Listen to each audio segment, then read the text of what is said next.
الوقت توقف. الجنود كانوا في لحظة خوف وقلق، شعروا بشيء غريب في قلبهم، حيرة بين الخوف من الموت والقرار الذي اتخذوه والذي لا رجعة فيه. تخيل معي أنك في لحظة حاسمة من حياتك تكون واقف على شاطئ بحر هائج، ومعك جيش صغير، قدامك أرض مليانة أعداء، وحياتك كلها على المحك. البحر من وراءك والأعداء من أمامك، ورجوعك مستحيل. إيش بتعمل بهذا الموقف؟ الجو مش طبيعي، الهواء بيعصف والموج بيضرب والمستقبل كله غامض أمامك.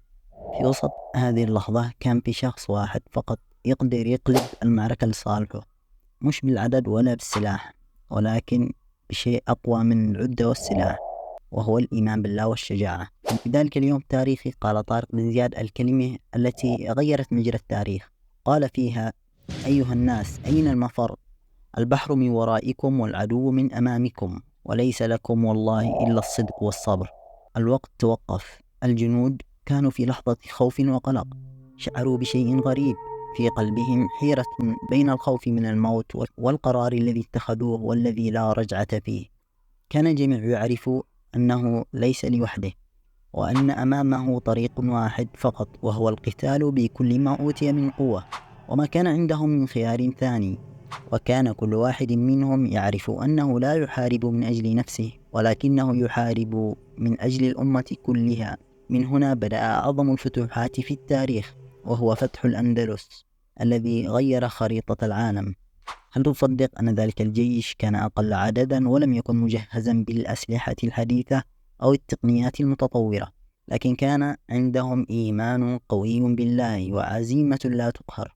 بفضل الكلمة التي قالها قائدهم العظيم طارق بن زياد بدأ الفتح وانتهى الشك وجاء النصر العظيم.